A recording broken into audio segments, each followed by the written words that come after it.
Hello and welcome to the Cadlan Cymru revision sessions.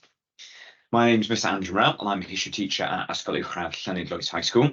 And last session you watched, we looked at Unit 1, Option 8, significance of main changes in international relations 1890 up until about 1919. And today in session 2, we'll stick with Unit 1, Option 8. We'll stick with the significance of the main changes in international relations. A bit of a tongue twister, isn't it? And we'll go this time from 1919 up until 1939. So we'll take it to the second half of this international element of the specification. Now, as a reminder, there are 8 separate options within Unit 1 of History A level. So everyone will do one option within Unit 1 and one within Unit 2, but you may be doing different options within Unit 1. You may be doing, for example, politics, protest and reform in Wales and England, 1780 to 1880. You may be doing political and religious change in Europe, 1500 to 1598, for example. This session and the session before is specific to Europe in the age of conflict and cooperation, number 8, option 8 here. So don't use it if you're doing one of those other options. If you're doing option 8, hopefully you'll find it very useful and helpful in your revision and preparation for your exams. Now, as I said, we are focusing on this element of the specification. So last time we looked at the establishment of alliance and entente between 1914 and the cause of the First World War. This time we'll look at the Great Power Reconciliation and the rivalries post-war. We'll also look at international agreements, the League of Nations, and the background to and causes of the Second World War as well. Things that led up to the Second World War, which to some extent, this background cause to the Second World War, to some extent, is stuff you'll have covered in foreign policy elements of Italy, of Germany, of Russia. So just to remind you, on the Cadlan Cymru revision website, there are sessions for other options which focus on exam technique. There are some, like for example, a review of a good Italy essay that focuses on what made a good essay on this subtopic of option 8. But for now, carrying on now, we'll just be looking at content that's relevant to option 8, Europe in the age of conflict and reconciliation. So the first thing is the peace treaties. Now, we saw at the very end of the last session that the armistice signed on 11th November 1918 brought an end to the First World War. It stopped the fighting, but it did nothing but end the fighting. And so that peace settlement, settling those questions as to what land should go to who, what money should go to who, what army should be like in the future, was left to these peace treaties, which, as you'll see, didn't happen till at least 1919, at least until the next year. So don't also make a mistake of thinking the only peace treaty was the Treaty of Versailles. It is so common that people talk about the peace treaties as the singular Treaty of Versailles. In fact, if you look at this list here, there are 5 main ones, but actually there are many more than this as well. So Treaty of Versailles was a serious attempt at contributing towards peace following the war, but it was signed just between the Allies and Germany. But as we saw in our last session, this war wasn't just fought between Germany and other countries and the Allies like Britain, France and Russia, and eventually America as well. It was also fought between Austria and Hungary. It was also fought between the Ottoman Empire as well. And so these other treaties deal with those other countries at the same time. So we've got the Treaty of Saint-Germain signed in 1919, Treaty of Trianon signed in 1920, the Treaties of Sèvres and Lausanne signed in 1920, and the Treaty of Rapallo signed in 1922, not to be confused with the other Treaty of Rapallo signed in 1920. So what did these treaties do? Who were they with? Well, the Treaty of Saint-Germain was signed in 1919, and it was signed between the Allies and Austria. So it's interesting, isn't it? You've got the Austro-Hungarian Empire fighting, but it was just with Austria that this peace treaty was signed. Because what it did is it officially split Austria and Hungary into 2 separate countries. And it attached an article, Article 88, which prevented it from joining with Germany. So what it did was it tried to ensure that Austria was just its own country, to make it smaller.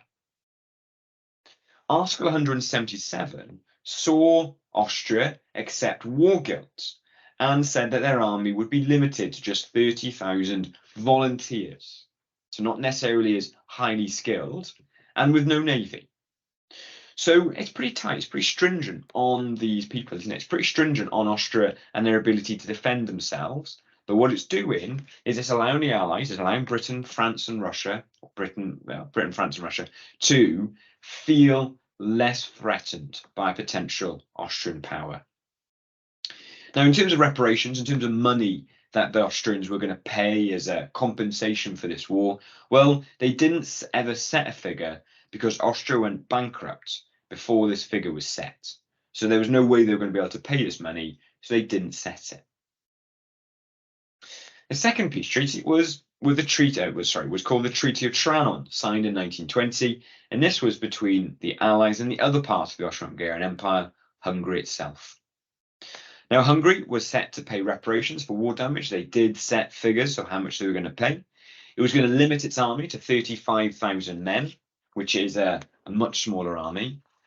And what crucially it did in terms of damaging Hungary as a powerful nation to stop it from being a threat to other countries is it handed over essentially 3/4 of its territory and 60% of its people to make independent countries and to give to Austria as well. So that's a huge swathe of land, a huge chunk of people taken away from it. What about the Treaty of Sèvres and Lausanne then? It was signed in 1920. Well, these were signed between the Allies and Turkey, the main country of the Ottoman Empire, the main country that came as a result of the collapse of the Ottoman Empire. And what it did is it said that Turkey was going to give up all claims to non-Turkish territory. So Turkey would give up claims to Egypt. It would give up claims to Serbia. It would give up claims to Syria. And it would also limit their control as well. They also changed control of the seas around Turkey more in Greece's favour. Greece had emerged as a country out of the Ottoman Empire, and so it shifted those powers towards Greece. Natural, because ultimately the Ottoman Empire had lost this war. So as Greece is a new country, transfer some of that power over and try and split up the power of Turkey. And the last major peace treaty was the Treaty of Rapallo, signed in 1922. And this was signed between Germany and the USSR to supersede the Treaty of Brest-Litovsk. Now, you might have seen during your Russia study about the Treaty of Brest-Litovsk, in which this treaty essentially saw Russia sign over huge swathes of land and population to Germany because it pulled out of the war in 1917. But ultimately, with Germany losing the war, what they did was these countries got together and they gave up their own war reparation claims. So Germany said, we're no longer charged with war reparations against Russia, and Russia said, we're not now going to charge war reparations against you. And they normalized diplomatic relations, and they also, interestingly, set up a secret military collaboration between these two countries as well. So let's have a think, right? Which country fared worse?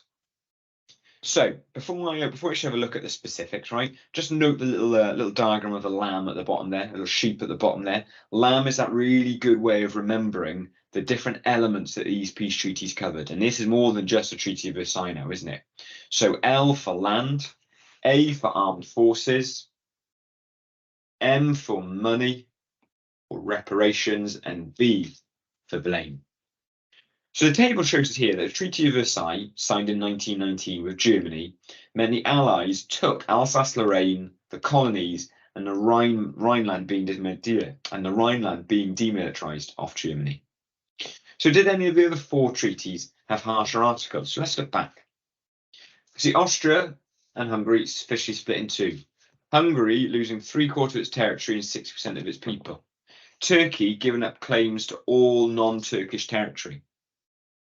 So really, I would say Hungary was the one that actually fared worse there, losing 60% of its people, 3/4 of its land. In terms of armed forces, the Treaty of Versailles with Germany dictated that army could only have 100,000 men, a navy of just 6 battleships, and no air force whatsoever.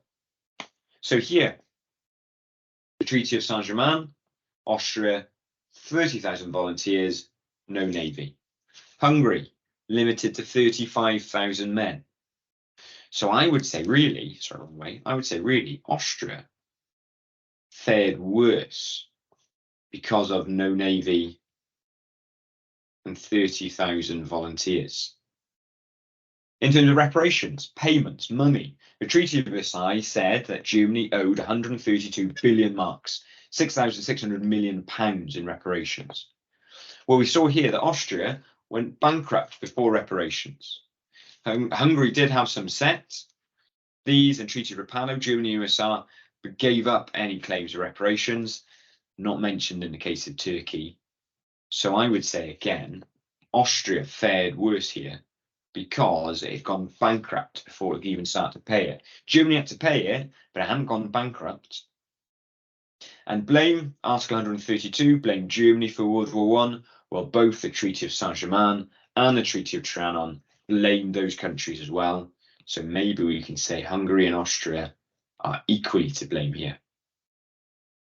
So a real common myth is that Germany was treated way harsher than any other country as a result of the First World War. When you look at it, when you drill into the detail and you see that there's more than just the peace treaty with Germany, more than just a Treaty of Versailles, you see that's not the case. And instead, what you've got is you've got some harsh treaties across the board in which other countries probably fared a little bit worse. So, following these peace treaties, the hope was that these peace treaties would establish peace and tranquility across Europe, and conflict would be a thing of the past. And what happened then was this era of Locarno, the Locarno spirit, in which people felt that what happened is war had been settled, war had been sorted, and peace is the thing that would reign in Europe for as long as they hoped, as long as they could imagine. And one way in which they hoped that this would be achieved was through the League of Nations. Now, the United States President, Woodrow Wilson, aimed for a post-war Europe, which was a continent that could solve international problems without needing to go to war, without doing what it had just done in the First World War. And so they hoped that this League of Nations would be a way to extend democracy and self-determination. Ultimately, these countries, Austria-Hungary, the Ottoman Empire, Germany, that had really begun and had the blame laid at their feet for the First World War, weren't democracies. They were places that had almost totalitarian or authoritarian leaders in the form of royal families. So the thought was that the League of Nations encouraged democracy, encouraged countries that voted for its prime ministers and its parliaments. Then what happened is wars wouldn't happen because ordinary people in those countries wouldn't vote for people who wanted to go to war, because war tends to affect ordinary people worst. And both President Woodrow Wilson and Prime Minister Lloyd George of Britain saw the establishment of the League of Nations as a way to solve some of the inherent problems of the peace treaties. Wilson in particular thought these peace treaties were too harsh. And so they saw that actually it's going to be really hard to really enforce these treaties. So we need to do something in order to help it on its way and prevent France from going to war because the peace treaties haven't been followed, and to prevent other countries from getting too powerful as well. So I'll have a read this paragraph here and we'll underline anything that were positives of the League. So I'll have a read of it. We'll pause for a second as you think what could be positives, and then we'll go back and highlight some. In the 1920s, the League of Nations, based at Geneva, established as an international organisation capable of resolving disputes between minor powers and promoting a wide range of humanitarian and economic activities. It was a useful talking shop, and its meetings provided good opportunities for statesmen to meet and discuss. It evoked enthusiastic support, particularly in Britain. The British public came to believe naively that the League could solve peacefully all the world's problems. The important questions of the day were settled by foreign ministers of France, Britain and Italy, and after 1926, Germany. While the League was capable of resolving disputes between minor powers, it was unable to deal with the aggressive actions of its leading members, for example, Italy's seizure of Corfu in 1923. So, what about this shows positives of the League of Nations? Well, resolving disputes of minor powers is a key. Wide range of humanitarian and economic activities, humanitarian things to help people in maybe times of crisis. It became a useful talking shop, good opportunities for statesmen to meet and discuss. People in Britain came to believe it could solve peacefully all the world's problems. It was capable of resolving disputes between minor powers. So there are some real positives to this League of Nations. However, there is a massive, massive drawback and negative, beautifully, perfectly depicted by this cartoon. The United States of America, as you can see here, the keystone to it, the thing that would hold it all together, didn't join. It refused to join, even though it was President Wilson that really designed it in the first place. And just imagine any curved bridge like that, without that keystone, it's going to collapse. And this was the worry, is that it would lead to the collapse of peace in Europe because America didn't join. So this Locarno spirit then sees the era spanning the early 1920s up until the 1930s as one where significant international agreements and changes occurred so as to give real hope in Europe that there was going to be peace and reconciliation and countries working together. So under the German Chancellor, Gustav Stresemann, Germany was accepted back into the international fold through its promises to respect international agreements, such as the ones we'll see in a minute. And this included them being allowed to join the League of Nations in 1926, a marker of their prestige, of their ability to help control the world, seen as a major power again. So these two, or the two major international agreements during this time, actually one of which gives rise to the term the Locarno spirit, is the Locarno Treaties in 1925 and the Kellogg-Briand Pact in 1928. So the Locarno Treaty saw Germany accept the borders with France and Belgium from the Treaty of Versailles, and Britain and Italy guaranteed to protect France if Germany disrespected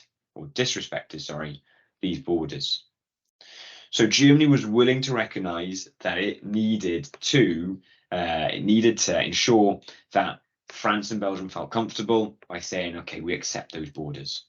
Germany accepted that the Rhineland would remain a demilitarised zone. They couldn't have soldiers in there to act as a buffer between Germany and France. France and Germany agreed to settle any future disputes through the League of Nations, not by going to war with each other. And the Locarno agreements were greeted with terrific enthusiasm. Austen Chamberlain, the British Foreign Minister, who was at the meetings, said this. He said, "Great work of peace has been done. It would not have been successful if all the nations who attended had not all been as keen as they all were to make it work. We start a new chapter of international relations." And that's a marker, isn't it? Of this is the Foreign Minister of Britain saying, and there's a new chapter. And that new chapter is not going to be the chapter of war that it was before. It's a huge development. And this is why this era is called the Locarno era. It is an era where support is happening, where people are sorting issues out rather than reaching for the guns and the tanks and war in general. And the Kellogg-Briand Pact in 1928 meant that these countries agreed, in principle, that war was only justifiable by self-defense. They said war could not be justified for any other reason. And within it, the German borders were settled as Stresemann was willing to accept the Treaty of Versailles territorial claims in exchange for international stability, in exchange for keeping that balance of power.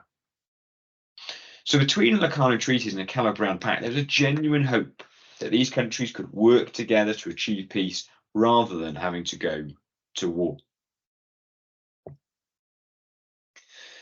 And as part of the Locarno spirit, the next step, as you can see from this cartoon here, you've got the Dawes Plan applied to Germany, which we've seen in the German section, that loaning of money by America to Germany. Locarno, that agreeing on international elements in peace. They hoped that the next step, although as you can see from the depiction of the cartoon, the next big step, but nonetheless the next step, would be disarmament. They hoped it would be the inevitable step from this new embraced international conversation and cooperation. Well, if we can solve our issues by agreement through the League of Nations, then we don't need an army. We don't need something that is going to be used to go to war.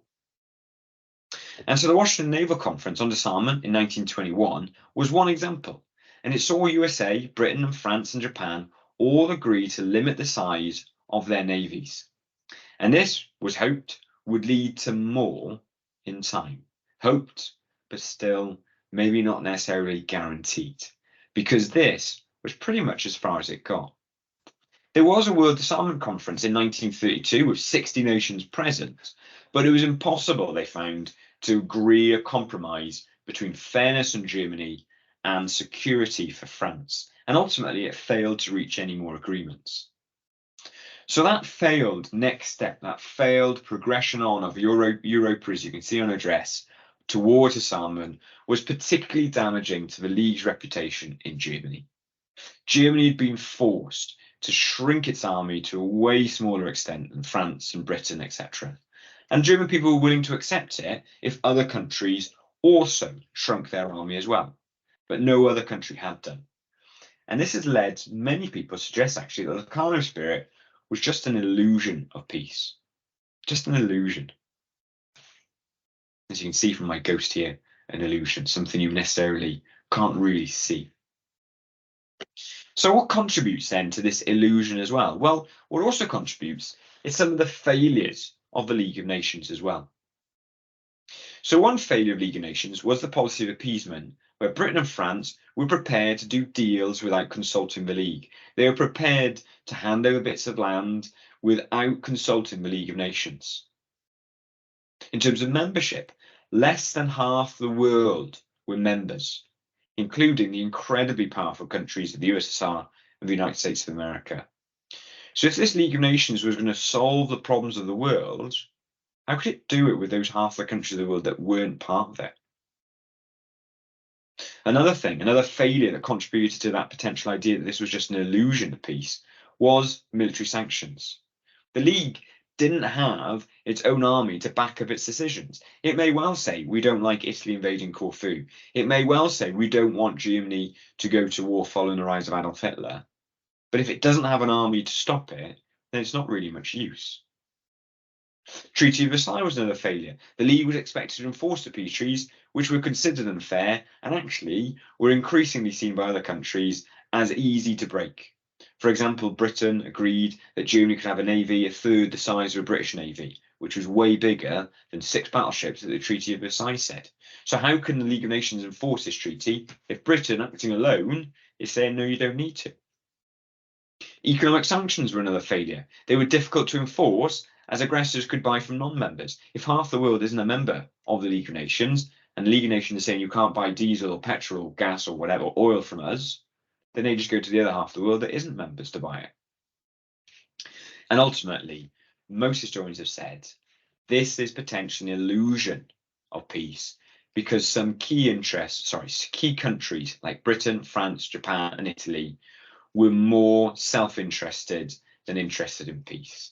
They were prepared to put their national interest first, which risked potentially peace in Europe.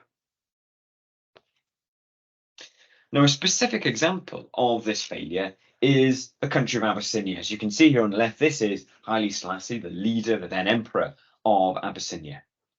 Now, this really highlights the failure of the League of Nations and why some historians have said this was just simply an illusion of peace. The Italian dictator, Mussolini, wanted to get more power by extending his empire, so he decided to invade the country known as Abyssinia then, or as Ethiopia today, in 1935. Now, he recognised that an invasion would sour relations with France and Britain, who were in Africa trying to gather lands for themselves and would probably feel threatened by this. So he justified his actions on the basis of skirmishes with Abyssinian forces. Italy controlled what's currently Eritrea, and he justified it. He said Abyssinian forces were crossing over into Eritrea and putting Italian forces and Eritreans at risk. So Mussolini started his invasion in order to try and stop these border skirmishes, he said. Well, Haile Selassie, the emperor, immediately appealed to the League of Nations for support. And if the League of Nations was really going to step up to the plate, was really going to resolve disputes between powers, then this was now its time to act. But France was keen to keep on good terms with Italy, so promised Mussolini a free hand, acting in its own self-interest. Britain did make it clear that it opposed annexation, but then a dilemma brewed. Did it take action and risk the good anti-Nazi relations of the Strasser Front, or put the League of Nations principles at risk? If they let Italy do it, then it puts the League of Nations principles of self-defense, absolutely, being the justification for war, and self-determination as how countries should choose themselves. It puts those at risk. But if they didn't do anything, if they did do something, then it would put the relations of a stressor front where Britain, France, and Italy had got together to try and stop the influence of Hitler in Germany. It put that at risk. But what was decided was economic sanctions. They imposed these economic sanctions on Italy in October 1935. However, they quite simply had very little impact. And by May 1936, Abyssinia was part of the Italian Empire, and with little action by the League of Nations following the principle of self-determination was eroded. Countries began to think, well, we can't decide for ourselves who we want to be because you, the League of Nations, are allowing countries to invade. And the biggest kind of cut down of the League of Nations was that actually, following these economic sanctions, Italy just upped and left. It didn't like these economic sanctions, so it just left the League of Nations. And there's nothing they could do about it. They couldn't stop it leaving. They couldn't force other countries to join it in order to keep those sanctions. They just left. So really, many people have said, historians have said, that this Abyssinian crisis proves that the League of Nations had no teeth, and that the League of Nations was just allowed to let it roll, just allowed to let countries do what they want because of the self-interest of places like France. So, a revision task I suggest you do now is to make a T-chart. On one side, what I would do if I were you is I'd write down reasons why the Locarno era was a genuine time of peace, right? So T-chart like this, genuine peace. And on the other side, why it was an illusion, destined to fail instead, right? Go back, sort your notes out. Maybe go back and watch that section of the video again and use it to create your T-chart. But it's a way of using this information then, isn't it? Rather than just listening and hoping you've remembered. Because using this information will help it stick in that brain a lot more than just listening.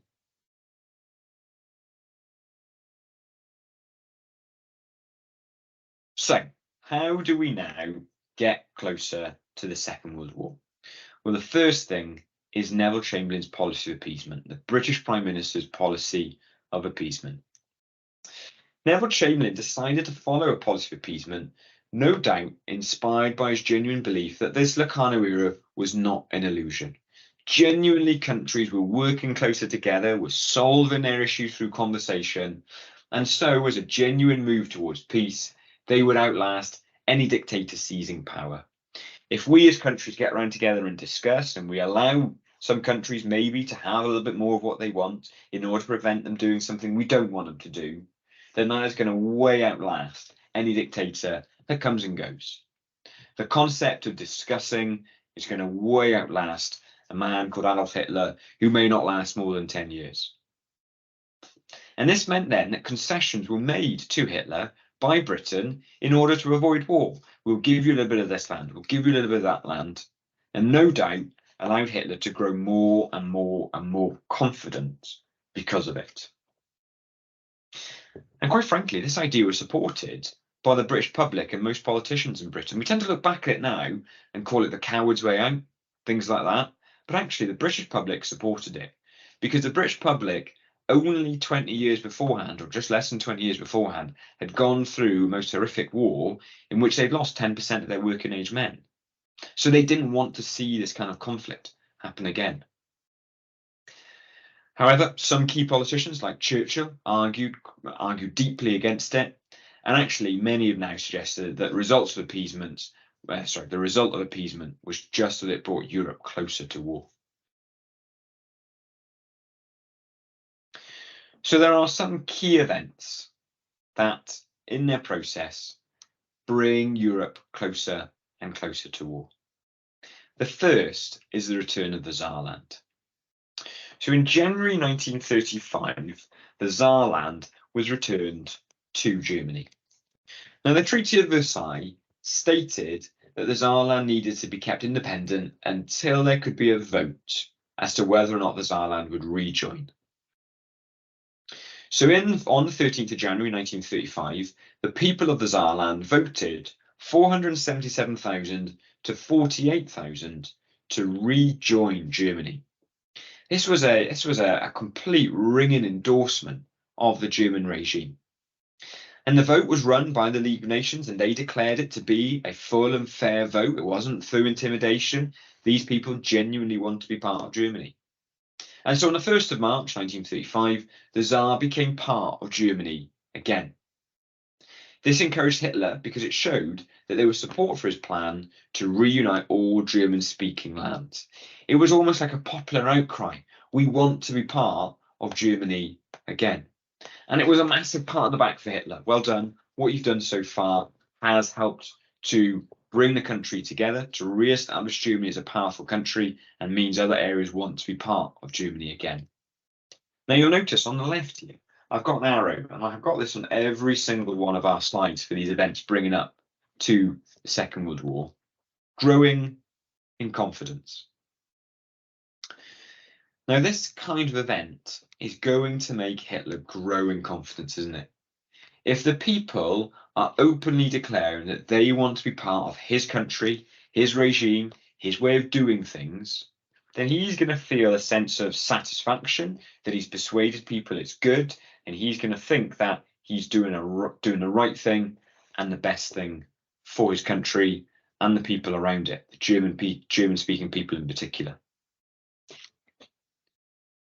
Second event then is the Rhineland, and this occurred in March 1936.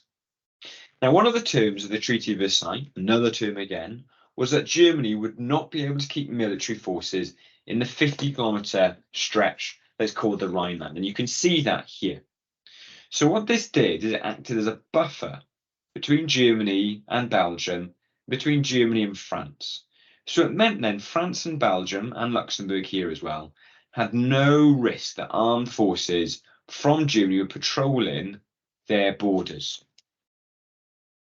And it gave them security. It allowed them to feel that they weren't going to be as threatened by Germany. But Hitler resented this term, as he said what it did was, yeah, it made France and Belgium feel secure, but it made German lands vulnerable to attack from France, or vulnerable for attack from Britain and Belgium. So in 1935, Hitler planned to strengthen Germany and undermine the Treaty of Versailles further again. And this was given a boost following that German-speaking Tsar region's vote to reunite. And the region, important for coal production, had previously been removed from Germany, as we saw, due to the Treaty of Versailles, to weaken Germany industrially. But Hitler saw his time and he moved. While Britain, France and the USSR were busy talking to Italy, trying to stop Italy from invading Abyssinia, Hitler saw his first chance to rectify one of these territorial clauses of the Treaty of Versailles, to rectify one of these problems of the Treaty of Versailles. And he ordered 20,000 men into the Rhineland, 20,000 soldiers, to essentially remilitarize the Rhineland. It was demilitarized before. Now, by adding soldiers, he hoped he would remilitarize it. Now, it didn't result in widespread public anger or outrage, as it was seen as an assault against the no longer believed in Treaty of Versailles. The League of Nations wasn't really upholding it by then. Britain had signed the Anglo-German Naval Agreement, which allowed Germany to expand its navy by this point. And so, actually, many people just thought, let him crack on. Now, some, I can never remember the exact name, but some British diplomat even talked about, why would we stop Germany from walking into its own backyard?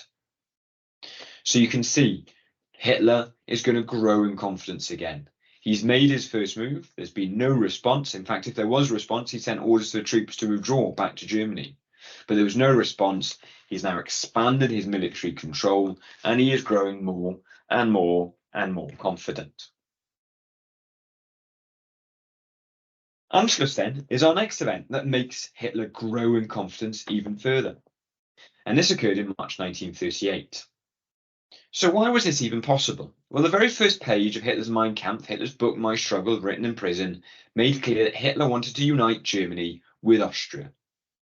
And in 1938, he struck lucky. The Austrian Nazis wanted unity, whilst the newly elected Austrian Chancellor, Kurt von Schuschnigg, was seen as an enemy to unity. And as a way to kind of call Hitler's bluff, Schuschnigg held a referendum on unity between the two countries because he knew ultimately that Hitler would lose. He knew he didn't really enjoy support of the German people. And he knew that because he was newly elected. He knew which way people's political opinions were going. They hadn't voted, ultimately, for the Austrian Nazis. And the Austrian Nazis stopped this referendum by force. And so on the 11th of March, the Austrian Nazis asked Hitler to restore peace in Austria. In response to the violence in Austria, which they pretty much created, they asked Hitler to come and restore peace. And so huge crowds gathered on the Austrian-German border in the Austrian city of Linz, and Hitler proclaimed a formal union with Austria on the 13th of March in 1938. So he's going to grow in confidence again, isn't he? Not only now has he added the Saarland, a little area of land, not only has he remilitarized a slightly bigger land and created greater defense against France and Belgium, but now he's added a huge country to the German Empire. So what's the impact? Well, Hitler had increased his threat on Europe. He'd slowly but surely ramped up that threat. He'd taken control of an independent state set up by the peace treaties following the First World War. The Allies, in agreement with Austria-Hungary, with Germany, etc., in those peace treaties, in the Treaty of Trianon, had established Austria as a free and independent country. However, the British government only lodged a formal complaint, and France said nothing. So it wasn't reacted to by the French and British governments stamping their authority, saying if you don't withdraw, then we'll do this. So Hitler is going to grow in confidence. Not only has he added a huge country, but the Allies aren't doing anything. It was a rapid and risky action from Hitler, which resulted in rich reward. He's playing, he's throwing the dice, and he's playing and he's winning. Hitler's confidence was growing, and it put European peace in greater danger as a result. So the next event that sees Hitler grow in confidence, but maybe too much confidence, is the issue of the Sudetenland in 1938. So the Sudetenland was this kind of lighter coloured area of Czechoslovakia here, within which lived 3 million so-called racial Germans, or people that spoke German, and was seen as a big obstacle to expanding east.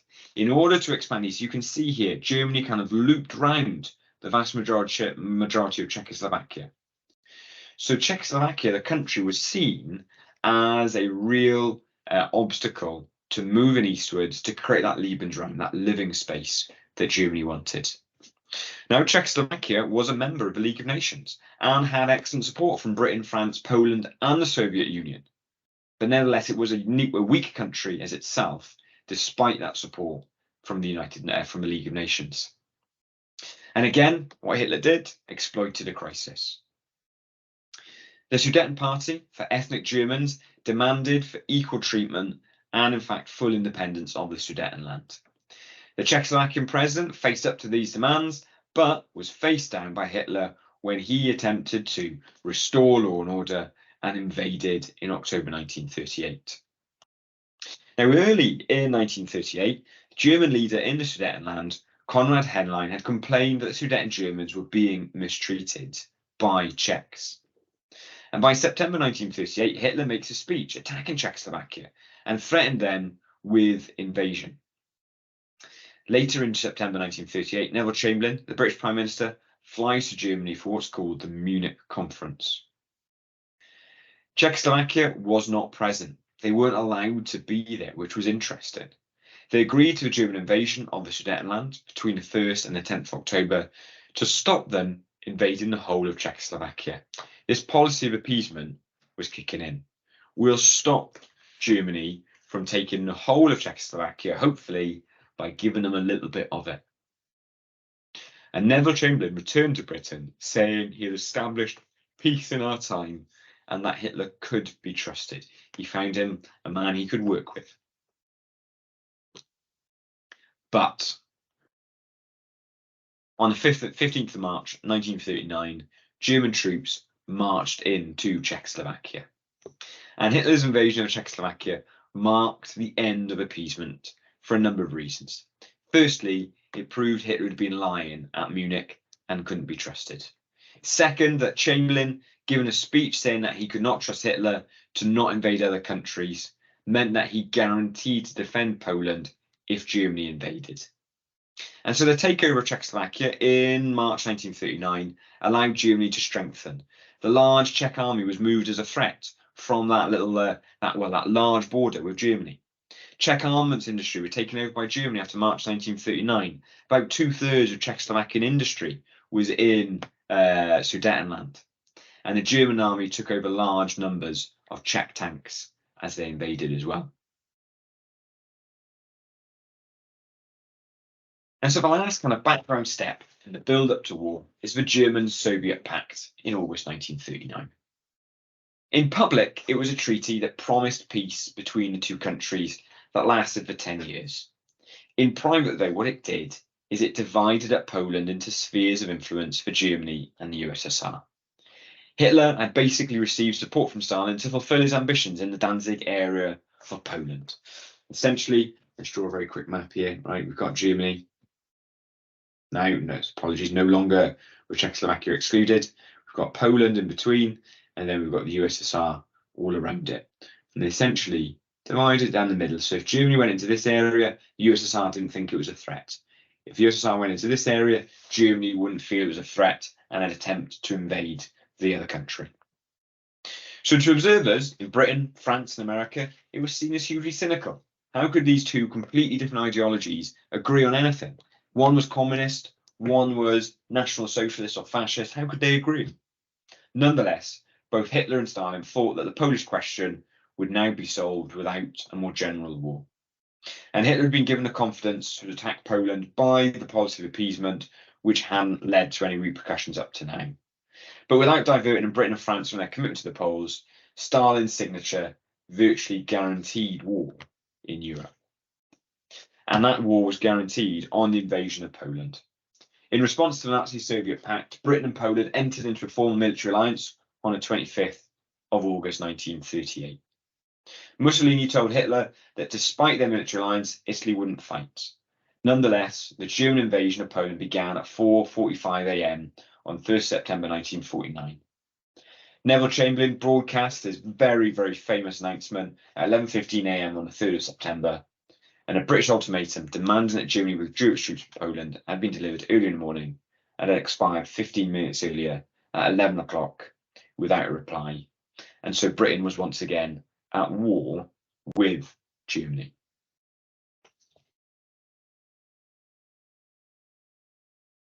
So a revision task I suggest you do is for each of those steps, though each of those ones that have got the more confident arrow going down, I would, if I were you, look to see how it built up to World War II by giving it a rating of 1 to 5 as to how close you think it brought Europe to war. 5 being war wasn't likely at all, through to 1 that war was inevitable and was going to happen, and they were just waiting for that first shot. Go back through those events and just see, give it a rank, give it a rating, which is bringing them closer to war, which is maybe moving it further away from war. So that's the end of our second session on the significance of main changes in international relations, 1890 to 1939. Hopefully you found these 2 sessions useful and has covered a lot of what you've learned in school about this topic, obviously in a condensed format because it's a revision session rather than learning in the first place. But hopefully you found it a good remembering, and those tasks, particularly in this session, hopefully will help that information stick in your brain, ready to use in the exam when you do it. So we'll hold a live question and answer session on Wednesday the 7th of February between 5:30 and 6:15. So please do join us to ask anything you're unsure of or any questions about this topic. We'll be more than happy. We'll be very much looking forward to have those questions and to help you guys out. Thank you very much for using this resource that I've shared with you and the tips to succeed at History AS. I wish you all the very best in your History AS exams. Thank you very much.